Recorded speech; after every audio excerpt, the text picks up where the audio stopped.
Mr. T, as one of 12 children, had to grow up fast and tough in the Robert Taylor homes in Chicago.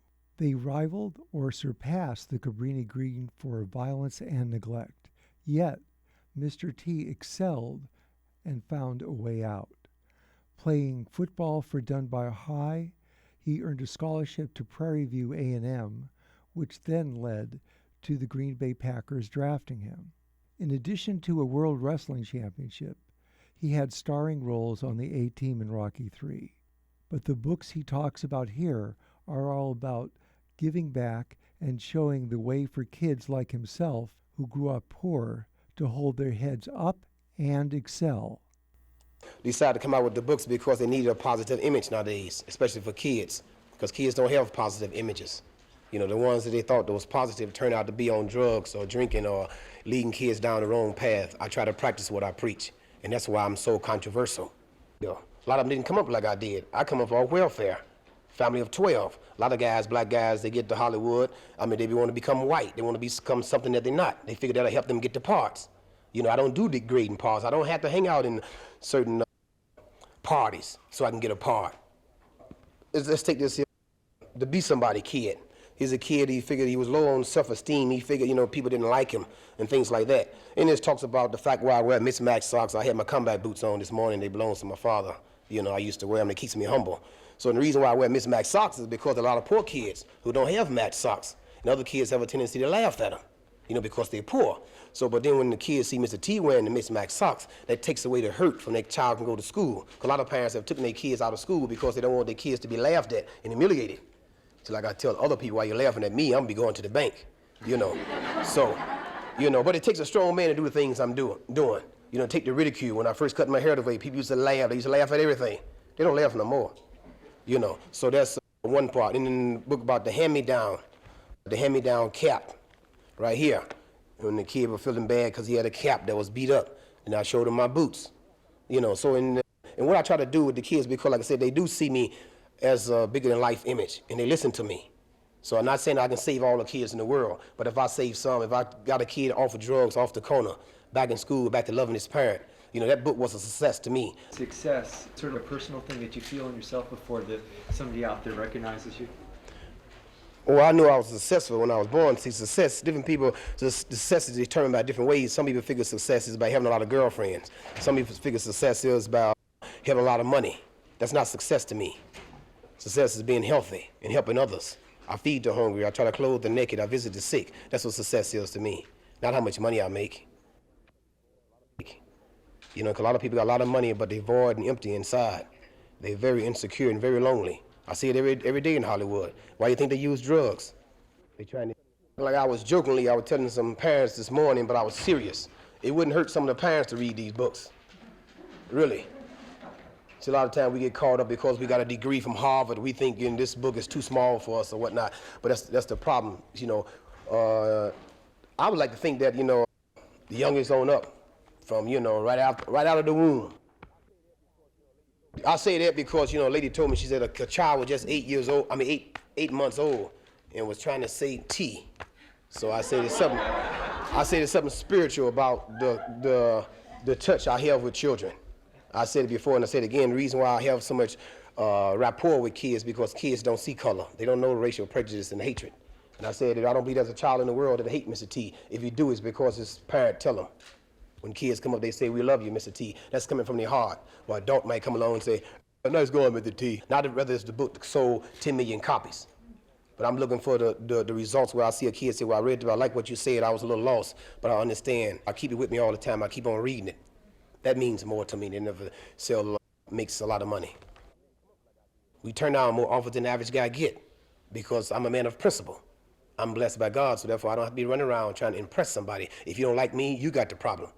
You know, and like I said, a lot of people can't tell kids don't smoke because they smoke themselves. You know, so a lot of them are not really committed, and it shows. And I think if a lot of people were to try to do some of the things I do, that'll change their whole outlook on life. You know, you are in the spotlight, so what you do will influence kids. And kids, they want heroes. They don't want to shoot like Dr. J. They want to run like Walter Payton. They want to, you know, drive a car like Mario Andretti. You know, so when you become in the spotlight like that, you have an obligation to the people, to the kids, you know. You know, when you're in Nothing is Hollywood.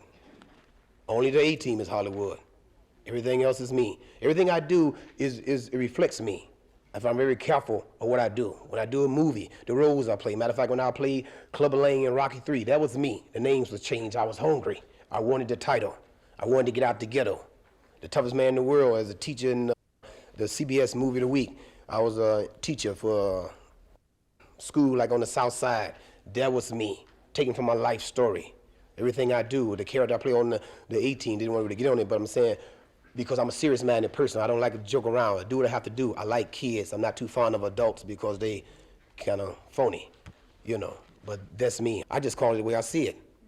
A lot of people don't like that, but like I say, it takes a strong man to tell me, to speak out like I do. People say, you shouldn't talk about drugs because, you know, you got to keep that down. I said, I'd be lying if I saying drugs wasn't in Hollywood. If drugs wasn't in Hollywood, Marilyn Monroe still be here, Freddie Prinze, John Belushi. And because they portray characters on TV or the movie with a reefer and all that, they make the kids go out and buy a reefer. Oh, that looked cool. Wow, he had it hanging out his mouth. He was cool.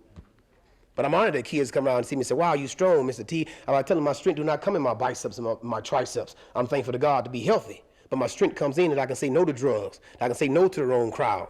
I can say, no, I don't want to be out there. That takes a strong man when everybody else around you getting down and partying and all these orgies and whatnot. Don't you know that I'm invited to all these things? But did you ever say yes? No, I never said yes. I don't have to. You know, I'm even when I was small. See, and when I was in the ghetto, you know, because the love and respect I have for my mother. You know, that's why I didn't hang out with the wrong crowd, because I would visualize myself being caught one day. I would visualize how hard my mother used to scrub other people's floors, that she wanted the best for me. I would have been less than a man if I would have been anything other than my mother wanted me to be. There's a thing kids have when they want to play basketball, they want to be like Dr. J, and sometimes they might read these books and think like, do you want to be a movie star? Is there a way you can communicate through these books to tell them just be yourself? Well, that's exactly what we're talking about in the Be Somebody Kid. See, nothing about movie stars and this and that, you know. It's talking about what the kid should be. Talking about a kid don't steal, the phony baloney, trying to be more than what he is. So, you know, so like I said, if I come out just telling a kid, oh, say, okay, you can get in the movies, but I don't like to talk about the movie. I like to tell kids about what's happening with them. That's what happens sometimes with us parents. We have a tendency to talk over kids. We don't want to deal with the problems. You know, we quickly avoid, oh, take this car. You got a car now. You got a big allowance. So I don't have to give you love and affection. I'm giving you money. Money can't buy love. And like I said again, a lot of parents get mad because the kids show love and affection towards Mr. T because he give it to the kids. Like a lady said something like, she said, oh, I wish I had a pen to get your autograph. I said, well, that's all right. You just tell your kids I love them. And the kids know Mr. T is for real. Kids know the difference. Kids know when parents say, oh, the A-team is too violent. I just, nah. The most violent show on TV is the 6 o'clock news. Who we fooling? Who we fooling? But the kids know that if I was to hit a man with all them rings I got on, be blood all over the screen. That's entertainment. That's theater. Just like in wrestling, that's theater. That was another avenue for me to reach people, for me to reach the kid. My message still was the same. I said, I'm going to beat these bad guys up just like I do anything. Then the kids is listening and whatnot. I said, don't forget, say your prayers at night. Don't hang with the wrong crowd. Don't do drugs. Stay in school. Even though we was preparing for wrestling, my message still was the same. So it didn't take nothing from me. It just gave me a wider audience. Because my message still was saying, I'm beating up bad guys, not just jumping in. What would you say to the street kid who would say, like, when he hears some of the philosophy that you have that was sort of square, what would be your message to him? Well, I tell them, I do run into people like that. I be talking, they say, oh, man, you don't know what you're talking about. I say, you're right. My message is not for everybody. Everybody don't want to listen to Mr. T. So I'll tell you, say, well, man, I'm going to do this. I say, you're right. Be a bum. I won't waste my time on you. Right, I won't waste my time. I want to be with somebody that's going to need to hear what I got to say. So, man, get on out. We don't want to hear that stuff. I say, you're right. I'll leave. I step on a lot of toes, and I don't fear reprisal. I don't worry about somebody telling me I might get kicked off the air, or I won't be invited to this party, I won't be invited to be with that guy. I am a different breed of a human. I try to practice what I preach, you know, and I tell people, you know, if I don't smoke, I don't drink, I don't hang around, I don't do drugs, you know, so kids need a strong image for that.